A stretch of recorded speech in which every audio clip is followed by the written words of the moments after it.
A sky like this on a day like this doesn't have many downsides, especially when the objective of the day is to see some trains. Hello again, rail fans, and welcome back to yet another Central Florida outing, specifically in the Tampa district of CSX. It's the steamy morning of August 20th, 2022, and we're beating a path eastbound on State Road 56 towards Zephyr Hills. Today is just a Saturday that we've taken to relax after a long week and catch whatever we can. Not expecting too much considering it's a Saturday, we hear of southbound train M441 nearing Dade City. Now, we've seen this train a few times over the summer, but because of his location, I decided to get as far north as we could before we'd intercept. First spot is the crossing of Chansey Road, located just south of Vitus Junction. Although terribly backlit, we knew the train would be picking up speed here and was a good spot to begin our southbound chase. It would only be a few minutes before the horn would echo through the hills, and only seconds later the headlight would round the curve.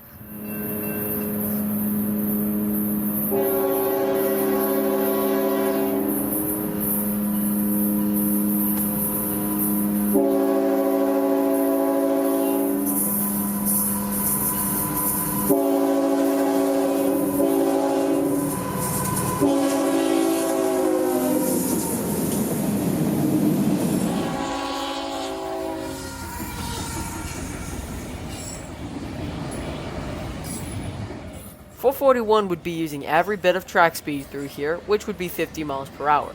The leader, CSX 3401, and N-Train DPU would power the 7,000-foot manifest south, with the locomotive in the second position, 6454, being a Jeep 40-2, dead in tow. Dead in tow does not mean that the locomotive has a default or is unable to run. In railroad terminology, dead in tow means that the locomotive is currently not running and is just in tow, in this case from Waycross to Tampa. The 6454 is coming south after presumably regular maintenance done in Waycross to be put back into local service based out of Tampa. It would take us just seconds to get onto the Paul Buckman Highway, and with an open road southbound, we'd quickly catch up to 441. This is just about the polar opposite of the luck we had when we chased that B619 from last week. The chase and pace of 441 would be eventful, so I'll just run the footage here for a bit of M441 rolling south in the morning heat of Central Florida.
We'd leapfrog 441 just south of Knight's Siding to a crossing we checked out about 2 months ago. Although we're still backlit, the open shot would work well with 441's speed.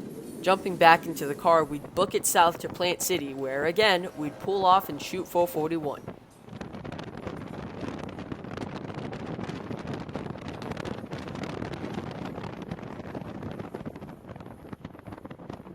Landing down at East Terrace Drive, I'd set up on the sunlit side, which would have made for a perfect shot without that pile of ballast obstructing the view. I'd get the drone up just in time to miss the head end, but hey, it's still a train filmed in the air. I'm just happy I can film with it.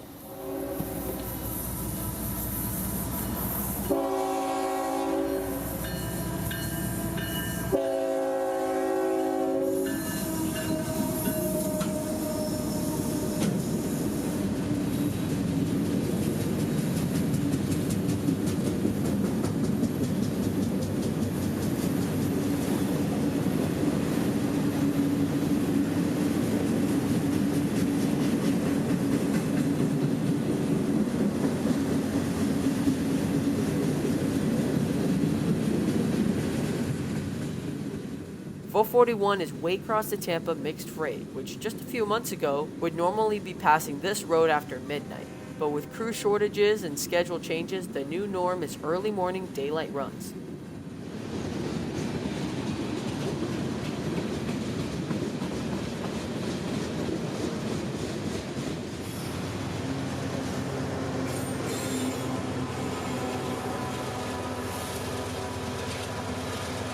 There'd be nothing in the vicinity at Plant City, so we jumped on I-4 to Tampa and drove to Yeoman Yard.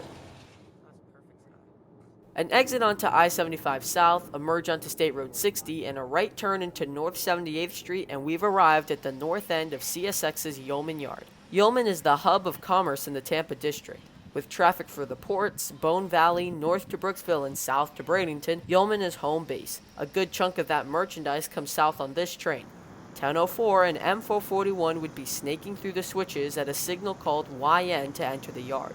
By this point of day, the heat index would already be over 100 Fahrenheit, and you can see it through my telephotic lens. With maintenance of way equipment working in the background, I'd be able to get the drone up and this time get the shot I wanted, with the power. There's too many spikes on.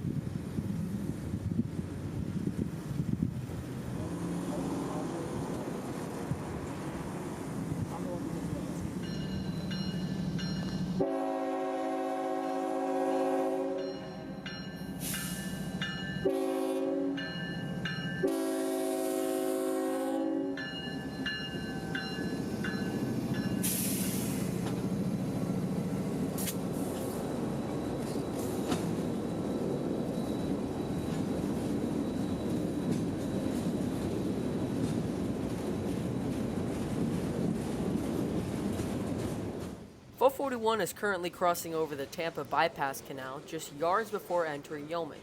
From the angle up high, you can see how long some of these freights really are. This one is a kitchen sink of freight made up of boxcars, rock gondolas, empty scrap metal, tank cars, hoppers, and loaded lumber.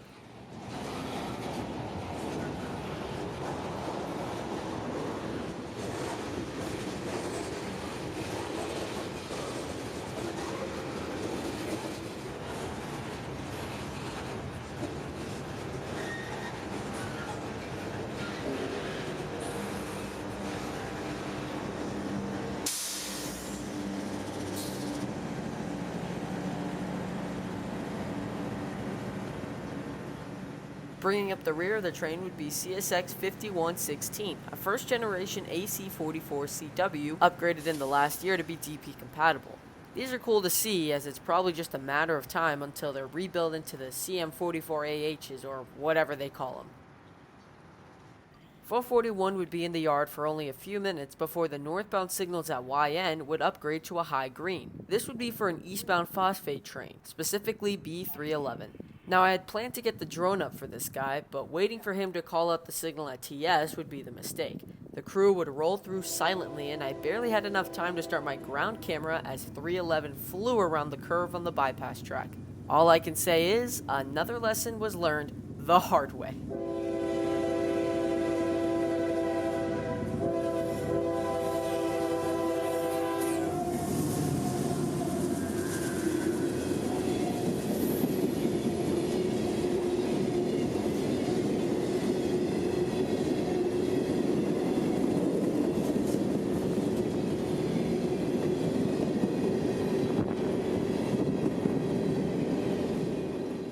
B311 would vanish into the heat and isolation of the Bone Valley, and while the thought of chasing him was not a bad plan, we decided to instead turn south to Gibsonton. With word that the Tropicana Juice train, now L700, was preparing to depart Bradenton northbound, I decided on Gibsonton to be the spot for us to wait him out. I like Gibsonton because it's not only easy to access from Tampa, but also is the site of the Alafia River Bridge. A signal guards the bridge, and whenever a train approaches, they must call the bridge tender to move it into place. We'd wait about an hour in Gibsonton before the action picked up, with L700's headlight and a nice K5LA horn cresting the hill. Moments later, the bridge was lined and locked, and the river signal displayed a high green.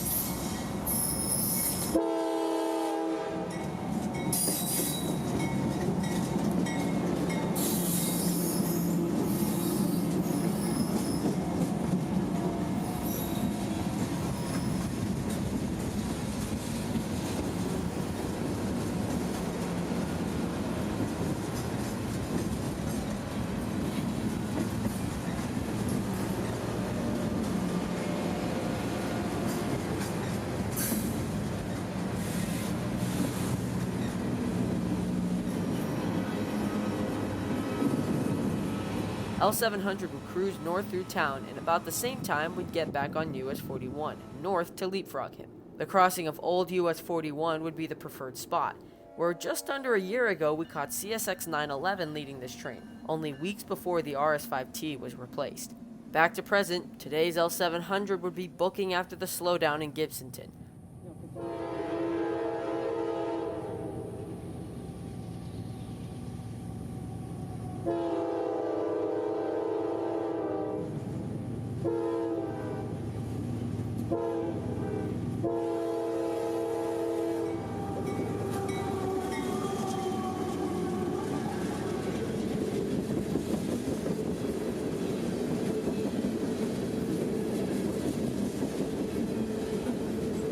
We expected to maybe beat him to Palm River from here, but as luck would have it, a 3-car yard job out of Yeoman was just entering Sutton Siding and would make L700 slow down significantly again.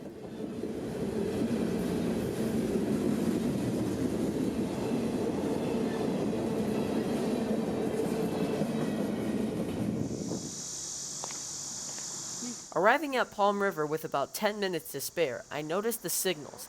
These are entirely new pieces of technology, installed a handful of months ago.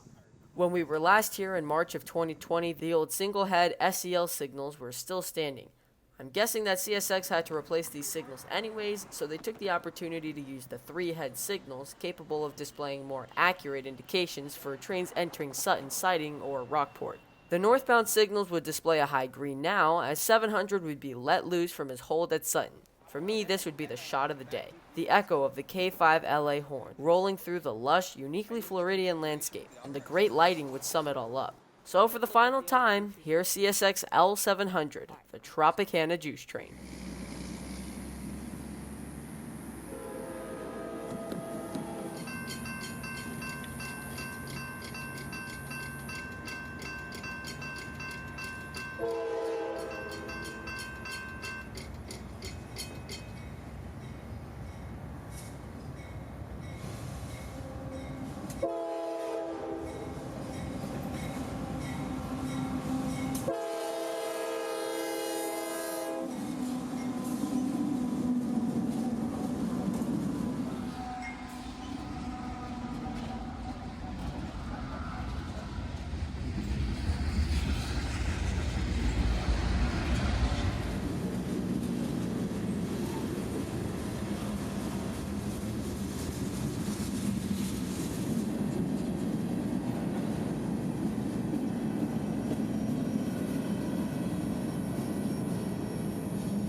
Temps would be over 100 by the time we'd leave Palm River, and with nothing else running, we called it a day.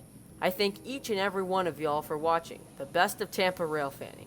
Other than catching Amtrak, we really caught some trains that are native to Tampa, like 441 or the Bone Valley-based B311, and of course the Juice Train. When I got up this morning, I didn't really think that of all days a Saturday would be this eventful, but hey, I'm not complaining.